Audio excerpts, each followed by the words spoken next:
Well, hi guys. Paul here from PABrewNews. Got a beer here, cold from the dungeon. Doesn't feel cold until you take it outside. I don't know why. The 30th anniversary Imperial Stout from Bell's Brewing Company. It's from Comstock, Comstock, Michigan. This was brewed in 2015 and comes in at 11% alcohol by the volume. I have a lot of facial hair thing happening here and well, there it is. Here we go. Imperial Stout, 11% alcohol by volume, 2015. Aged, cellar, dungeon, warning, sunshine, Monday. So here we go. What a better way to start off Monday by getting out of work, for one, and having a big Imperial Stout, for two. So there you go. Look, the label just coming right off. Oh, would probably be a good bottle to use for home brewing if it's coming off that easy after so long. But anyway, again, I've had this on the channel before because I had it when I first got it.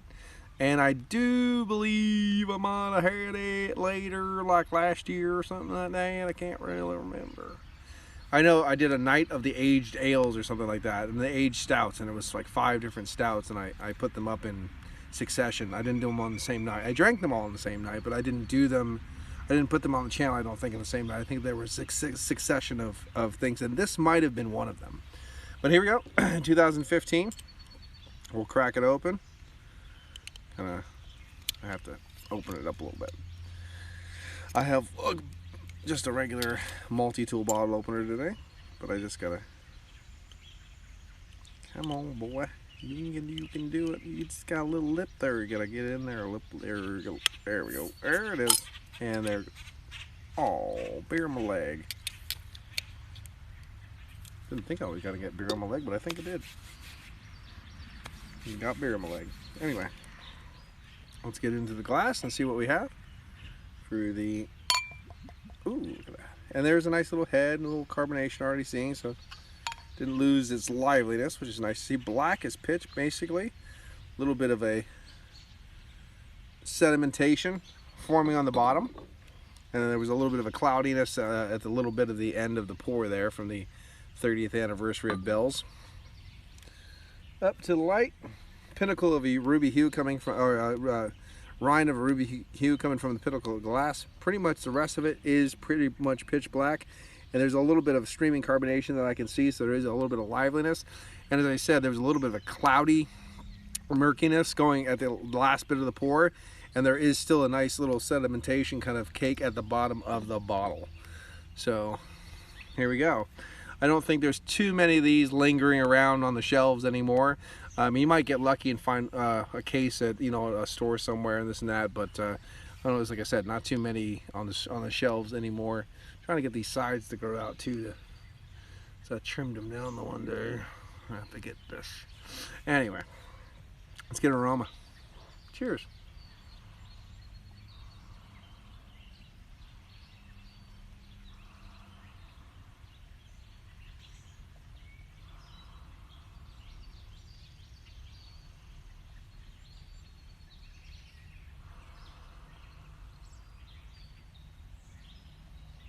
That is very good.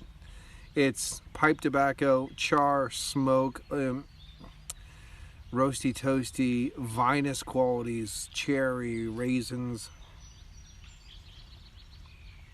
dark chocolate, milk chocolate, baker's chocolate, different kind of tonalities. One shines a little bit more than the other every time I take a breath. Right, yeah, breathe out and breathe in, then you get a different tone. Breathe out, breathe in, different tone.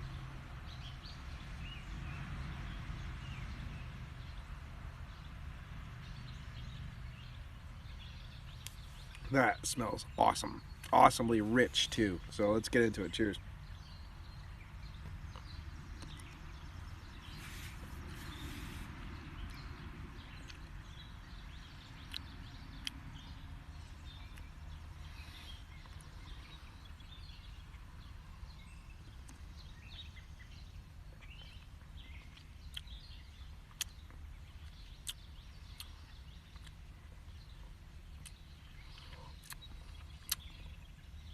You can almost feel a little bit right about here when it goes down. Oiliness. You have that low side of a full mouthfeel, plus that oiliness is really nice too.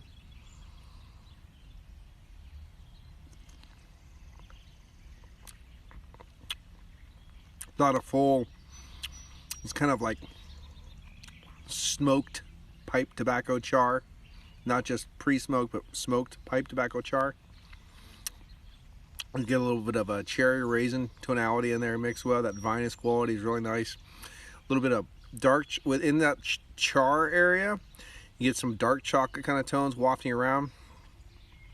A little bit of nutty quality as well, earthiness. Kind of reminds me of those chocolate covered almonds you can kind of get when you're getting a little bit of nuttiness. You're getting that kind of dark chocolate, a little bit of that charry kind of bittersweet quality hitting the back of the palate, drying it out a little bit.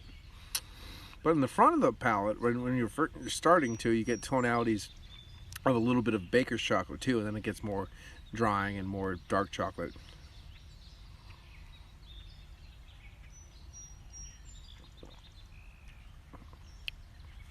Still has a nice little bit of carbonation too, so doesn't feel dead. You know what I mean? It doesn't feel dead on your palate. Still moves around nice. Not super bombastic, more broody, more charry. Again, another one that might be good with a cigar. I think that would acclimate, you know, like kind of bounce off each other quite nicely. Nice Nicaraguan cigar or something like that, with this nice kind of just dark, roasty, toasty, broody beer with a little bit of that kind of vinous quality, just like the last one I had from Fegley's as well. This is a good beer.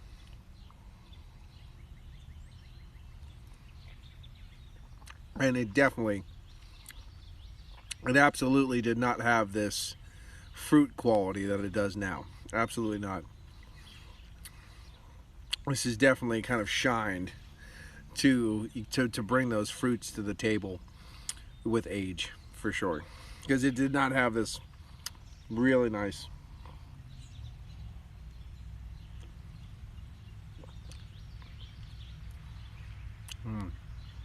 That's nice.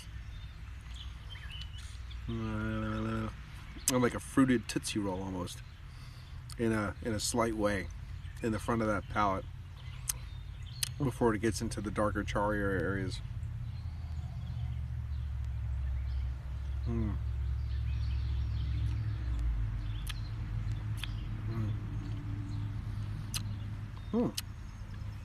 Yeah, that's nice.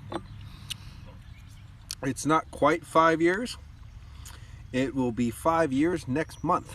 So, to me, close enough to 5 years. But this thing over the time, let's read what it says. It says, brewed to celebrate 30 years, so it's going to be on 35. So, let's say, I don't know exactly when their 35th anniversary is. But this one's package 8/29/15. So next month it'll be 35. So I don't know exactly what the date is, but cheers to you guys, Bells, over there for your 35th anniversary. Hopefully you do another one of these big Imperial Stouts. Brewed to celebrate 30 years of inspired brewing. This big, bold stout honors all that have gotten us to this point. Hard work, authenticity, and our commitment to quality. Whether you choose to celebrate now or later, there's to the next 30. Like I said, 35th is coming up. If it hasn't already, it certainly will be coming up for Bell's Brewing Company. And I really do think huge Imperial Stout, huge Baltic Porter, huge English style barley wine, and perhaps barrel aged in some kind of either sherry, port, bourbon, something crazy. Definitely. I love the fact that they did a big Imperial Stout for their 30th anniversary. I'm really happy drinking it right now and seeing how it's aged. I am very displeased with people like Victory who've done stupid like stupid session IPAs for a 22nd anniversary or whatever the hell, or you know, a Mexican lager for, I mean, fuck you, fuck all you fucking idiots. This is an anniversary beer. This is something you want to set aside, and 10 years down the road when you're having your 40th, you pull one of these out and drink it. You know, you can't pull out a session IPA 10 years down the road, or a Mexican lager 10 years down the road, and expect to get either even the same or better experience than the first time you drank it, like this is giving me right now. You need these big, huge ABV monster beers that change and mature and get better with age for your anniversary beers. And this one is a really nice one. I'm going to give this one a 9 out of 10. I gave it a 9 out of 10 pretty sure, 9.5, 9 out of 10 that area when it was fresh. Definitely going to give it a 9 out of 10 now. I really like the beer. Good stuff. Good stuff. I like the fact that it does stain the glass. You see that a little bit? Staining the glass. Love that. Big fan.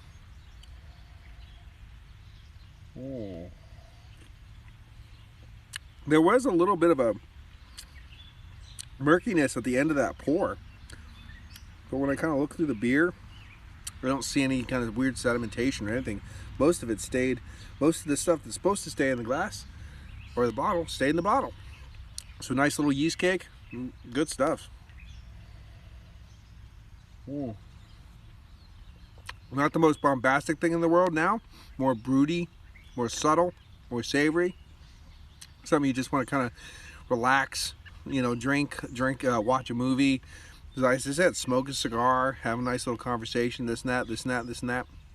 It's not one of those slams. Now I did this in 12 minutes, and I could have did it faster if I wasn't talking. Or actually, I was hoping to do like a half an hour and just sip, and talk to you people, but nobody's joined for this podcast, you know, or this chat, you know, so whatever. But it was amazingly good time drinking this. It doesn't matter if it was 5 minutes or 25 minutes. I had a great time drinking it. It was a good way to start Monday. So there you go. Anyway, this has been PABrewNews. 9 out of 10. Cheers.